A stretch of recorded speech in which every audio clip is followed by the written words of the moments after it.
2010-жылдагы апрель окуясы болуп, Бакиевдерден калган мүлктү мамлекетке өткөрүп алуу туурасындагы сөздөр убактылуу өкмөт мүчөлөрү тарабынан элге маалында катуу дуу болду. Инкылап болуп, жаңы бийлик орноп, күрдөөлүү иштер башталгансыган маалыматтар мамлекеттик маалымат каражаттарынан байма-бай чагылдырылып жатты. А бирок ошол мамлекетке өткөрөбүз делинген мүлктөрдүн өнөп өз чөнтөктөрүн толтуруу аракеттери болгонун парламенттик жыйындардын биринде депутат Садыр Жапаров агынан жарылып айтканы бар.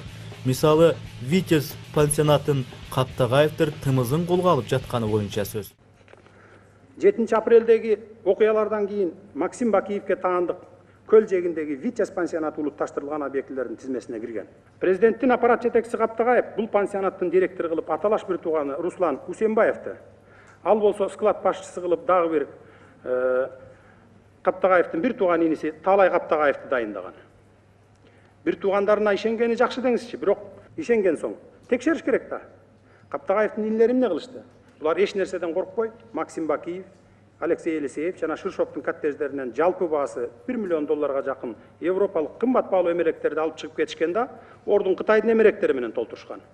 Андан тышкары финанс полициясы бул коттедждердин 2 жылкы сезондон берки ижара акысы кайда кеткенин иликтеп чыгуусу зарыл. Коттедждер суткасына $850 берилип жатат бүгүнкү күндө. Бул каражаттар пансионаттын кассасына түштүбү? Албетте жок. Менин билдирүүмдөн кийин баарын арткы дата менен калыбына келтирүүгө аракет жасашат. Буга дагы аталган кызматтар даяр болушу керек.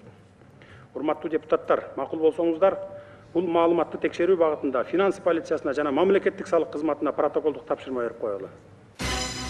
Кыргыз Республикасынын президенти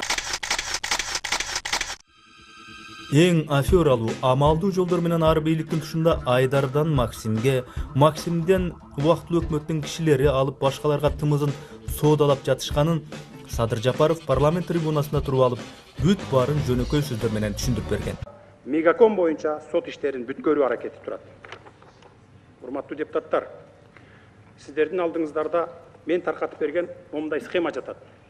Колуңуздарга алып карасаңыздар мен түшүндүрүп берейин. Мегакомдун тагдырына байланышкан 2003 жылдан берки бүгүнкү күнгө чейин келген тарыхы. 2003 жылдан 2006 жылга чейин Айдар Акаевдин менчигинде болгон. Айдар Калиев деген ал оформлен, ошол Пенвел дегенде Айдар Калиевке оформлен болчу. Артында Айдар Акаев турган. 2005 жылы революция болуп кеткенине карабастан 2006 жылга чейин башкарган Айдар Акаев. 2006 жылы Максим менен Айдар Москвадан таптатынакай жолугушуп, эски таарыныштарды унуталы, бөлүшөлү деп туруп, 51%-ин Айдар алып калып, 49%-ин Максим алган. 2008-ге чейин экөө ушинтип бөлүшүп иштеп келген. 2008 жылы Максим Бакиев бүт бийликти колуна алгандан кийин, орусча айтканда Айдарды кидайт этип туруп, 100% өзүнө оформить этип алган. Ошол эле бир 10 чакты күндүн ичинде фирманы жана кожоюнду өзгөртүш үчүн Елисеевдин фирмасына оформить эткен. Ошол эле жылы Эрментоо деп оформить эткен. Мына Бимакомдун тагдыры ошентип келип, бүгүнкү күндө 4 июнь 2009 жылдан баштап бүгүнкү күнгө чейин азыр Елисеевдин карамагында турат. Мына бүгүнкү күнгө чейин. Мунун 49% апрель окуясынан кийин мына стрелка өйдө жакка көргөзүлүп турат, национализация болгон. 51%-ин ар ким менен соодалашып, чөнтөккө акча алыш үчүн ушинтип калтырып койгон. Талаш тартышка жаратып.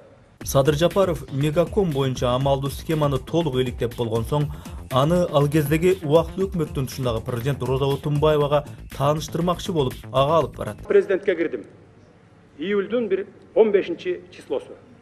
Каникулга чыккандан кийин кирдим дагы, урматтуу Роза Исаковна. Мына национализация жөнүндө мыйзамды күтүп кереги жок. Мегаком боюнча момундай кылып туруп, конфискация кылып туруп, имуществону толук мамлекетке өткөрүүгө мүмкүнчүлүк бар. Эмне үчүн муну кылбайбыз?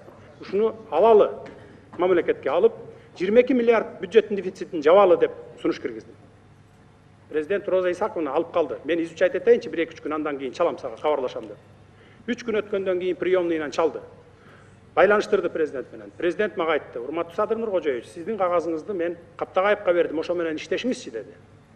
Саат 2-де Каптагаевка келдим. Экөөбүздүн жолугушуубуз 10-15 мүнөт уланды.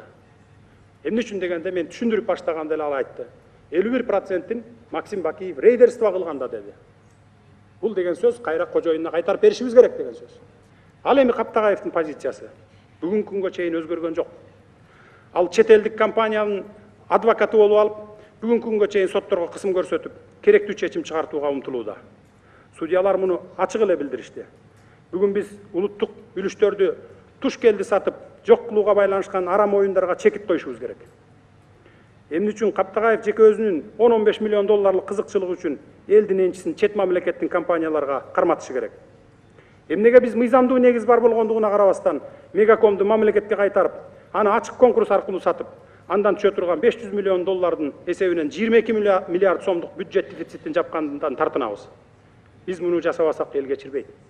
Мегаком боюнча бут тосуп жаткан Каптагаевдин былык иштери тууралуу Садыр Жапаров маселе көтөрүп, аны кызматтан четтетүү боюнча токтомдун долбоору добушка коюлуп, депутаттар көпчүлүк добуш менен долбоор кабыл алганы менен, аны кийин президент Отунбаева кызматтан деле албады, бийлик көчү андан ары карай кете берди.